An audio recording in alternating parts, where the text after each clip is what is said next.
मित्रों सादर प्रणाम, सादर जय सिया राम, ओम नमः शिवाय। मित्रों मैं पंडित अर्जुन त्रिपाठी।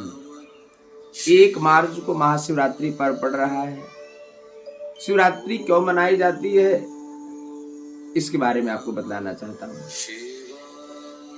मित्रों एक बार की बात है, भगवान भोलेनाथ माँ सती के साथ आकाश मार्ग से जा रहे थे और उसी समय भगवान श्री राम माँ सीता की खोज दंडकारण्य में कर रहे थे। भगवान भोलेनाथ ने श्री राम प्रभु को प्रणाम किया।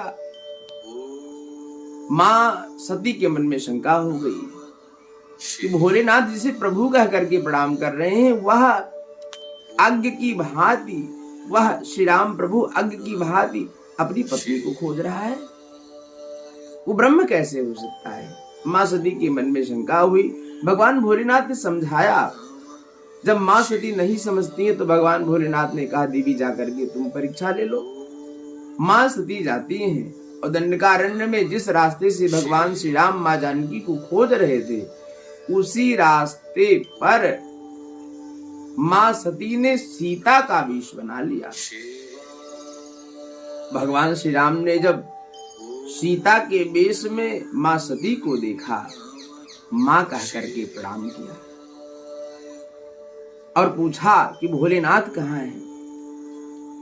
माँ सती लज्जित हुई, वापस जाती हैं और भगवान भोलेनाथ ने पूछा देवी तुमने परीक्षा किस प्रकार से ली। तो सती ने कहा कि जैसे आपने उन्हें प्रणाम किया था भगवान श्री राम को, वैसे हमने प्रणाम किया। भगवान भोलेनाथ ने जो है विचार किया, जो है ध्यान से देखते हैं तो देखते हैं कि सती ने सीता का वेश धारण कर लिया था, यानी सती ने हमारी माँ का वेश, हमारे आराध्य प्रभु श्री राम की पत्नी और हमारी आराध्या माँ सीता का वेश धारण कर लिया था। और इसलिए भगवान भोलेनाथ ने प्रतिज्ञा करी कि इस जन्म में अब सती के साथ हमारा जो है साथ नहीं हो सकता है। और इस तरीके से पुनः माँ सती का जन्म पर्वतराज हिमालय के यहाँ होता है, पार्वती के रूप में उनका जन्म होता है। और भगवान श्री राम जाते हैं, भोलेनाथ को बताते हैं कि आप विवाह कीजिए। भगवान भोलेनाथ और माँ पार्वती का परस्पर विवाह होता है।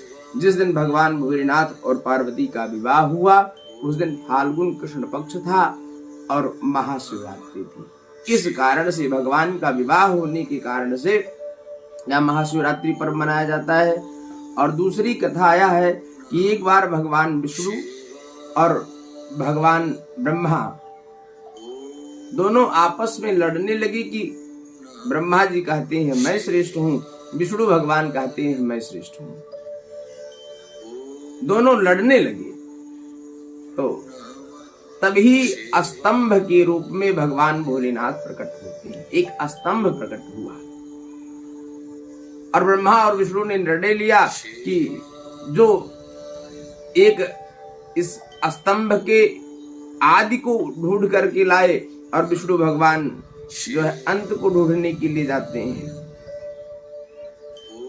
तो ना विष्णु भगवान अंत को ढूंढ पाते हैं, लेकिन ब्रह्मा जी गए और ब्रह्मा जी कुछ दूर गए तभी केतकी का पुष्प गिर रहा था। केतकी के पुष्प को साथ लेकर के आते हैं और विष्णु भगवान से कहते हैं कि देखो यह आदि पर था, इस शिवलिंग के ऊपर यह पुष्प चढ़ा था और मैं लेकर के आया हूं।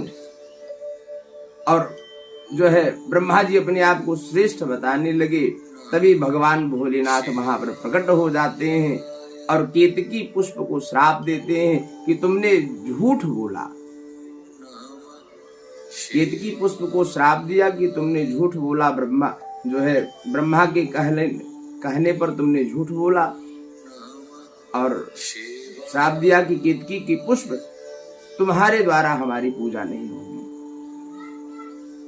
और भगवान भोलेनाथ वहां बतलाते हैं। तो जिस दिन वह शिवलिंग प्रकट हुआ उस दिन महाशिवरात्रि थी। इस कारण से भी महाशिवरात्रि जो है हम सभी मनाते हैं, यानी भगवान शिव लिंग के रूप में प्रकट हुए। इस कारण से महाशिवरात्रि मनाते हैं। भगवान शिव का विवाह माँ पार्वती के साथ में हुआ, इस कारण से हम महाशिवरात्रि मनाते हैं। महाशिवरात्रि के दिन हमें जो है जल चढ़ाना चाहिए, भगवान को कमल पुष्प चढ़ाना चाहिए और व्रत रहना चाहिए, रात्रि में जागरण करना चाहिए और उपवास, उप माने होता है समीप, उपवास माने होता है निवास करना, यानी हमें शंकर जी के समीप बैठ करके भगवान की गुणगान को गायन करना चाहिए। यदि इस तरीके से हम करते हैं तो महाशिवरात्रि हमारा व्रत संपूर्ण होता है। भगवान भोलेनाथ हमारे मनोरथों को सिद्ध करते हैं, अकाल मृत्यु का हरण करते हैं और जो है हमें दीर्घ आयु प्रदान करते हैं। ओम नमः शिवाय।